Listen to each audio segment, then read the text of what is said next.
Across the world and now even in India, cars are rolling down street without a hand on the wheel.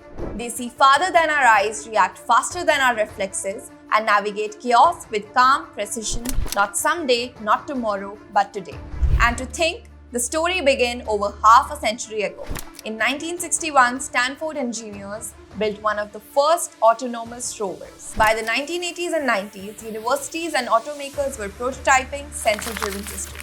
From clunky metal boxes crawling in labs to sleek machines now even navigating Indian traffic, this is the leap we have made. And today, after breakthroughs in AI sensor fusion and edge computing, self-driving cars are no longer experimental. They're evolving fast. And yes, Tesla's autonomous capable models have finally arrived in India, with limited pilot runs already live in Navi Mumbai and Hyderabad. So how do these vehicles actually see, think and drive themselves? In this video, we'll walk you through the technology step by step. Welcome to 404 Explained, where we simplify the complex tech of tomorrow that others leave unexplained.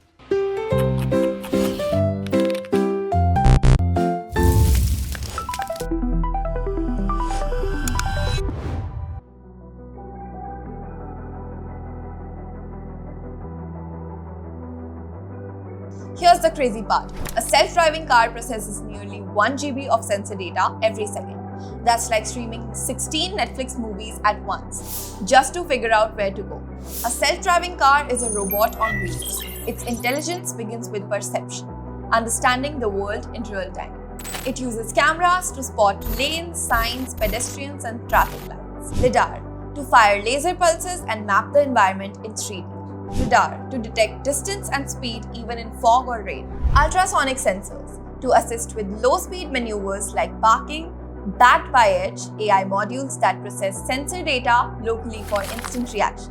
All of this is what creates around 1 GB of data per second, which is too much for any one system to handle unless you fuse it. That's where sensor fusion comes in, an AI technique that merges all this input into a single coherent 3D model in the world.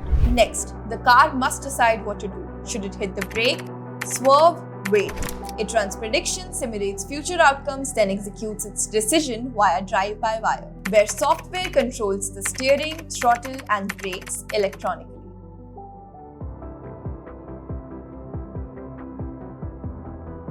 At highway speeds, even a 200 milliseconds delay can cause a crash. That's why self-driving systems use edge computing. All decisions happen inside the vehicle without waiting on the cloud.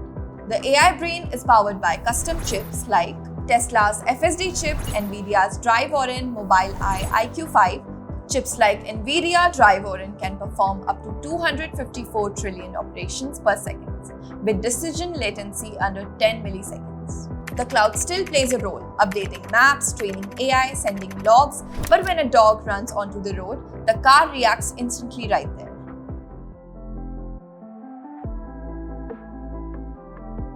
But how do they get smart in the first place? Self-driving cars are trained on massive datasets, from real-world driving footage to simulated environments. Here's how. Data collection. Fleets capture videos, sensor data, GPS trails, and drivers' actions. Labeling and annotation.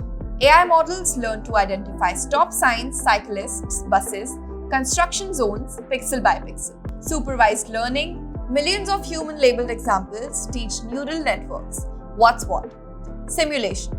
Virtual cities let cars practice edge cases like kids chasing balls or deer in fog. Reinforcement learning. Systems get better by trial and error, testing moves in simulated worlds. Each time a model performs better, it's pushed to the feet as an over-the-air update. Every update makes it into all the other cars in the fleet, so your car gets smarter literally overnight.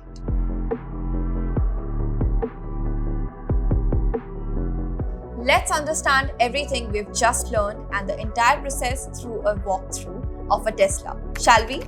Unlike many rivals, Tesla doesn't use LiDAR. It believes in a vision-first approach, relying on 8 surrounded cameras, 12 ultrasonic sensors, and its own full self-driving chip. Imagine getting into your Tesla for an autonomous trip. First, you activate by pressing the brake, the car powers up, and the camera's ultrasonic sensors and GPS activate. You input your destination by voice or touchscreen. Then, the 8 cameras begin streaming live video. Tesla's neural network interprets these feeds instantly, detecting cars, people, lane markings, traffic lights, and obstacles, fusing this with ultrasonic proximity data.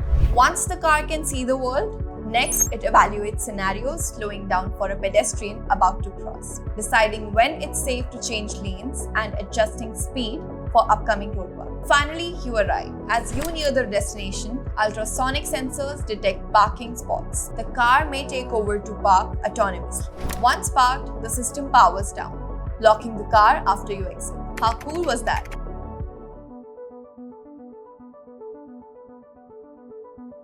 But you know what's cooler? At 100 km per hour, a vehicle travels 27.78 meters every second, roughly the length of a cricket pitch.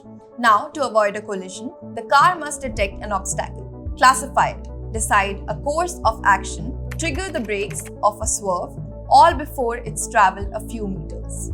If the target reaction window is under 100 milliseconds, 0.1 second, that means system have just 1/10 of a second from sensor input to actuator command. For comparison, human average reaction time is around 250 milliseconds, more than twice as slow. To reach this speed, automakers are now exploring event-based cameras that mimic how human vision works, neuromorphic chips that simulates brain-like computation, and V2X communication where vehicles talk to each other and to road infrastructure. Basically, your car being in contact with other cars, with sensors on street lights and buildings. So basically, your car can react to events outside your field of vision, their own line of sight, and get instant updates about hazards far beyond what onboard sensors can see or sense. But maybe you're wondering how this would work in your city.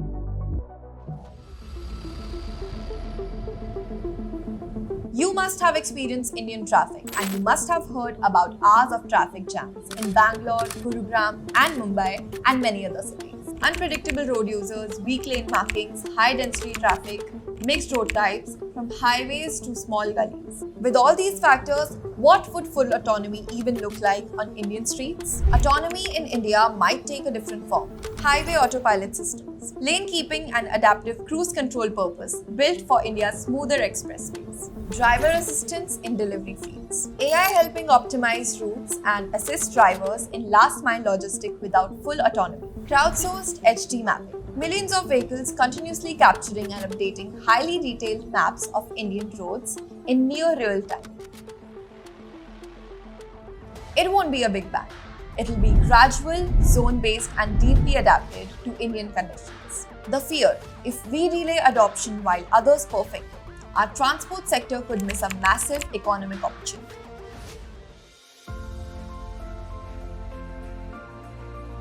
The era of autonomous vehicles has already begun, and as the technology continues to evolve, the steering wheel may soon become just another relic of history, a reminder of time when we still had to drive ourselves. Soon, they may outdrive humans altogether. Until then, the wheel is still yours, but maybe not for long. If you want to start your journey in AI and want to understand machine perception, decision systems, and the algorithm shaping tomorrow's tech, explore NIIT's programs in artificial intelligence and data science.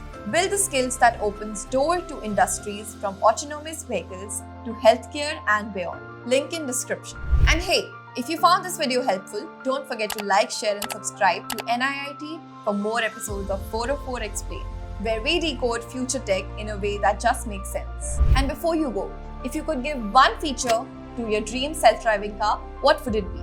Drop in the comments.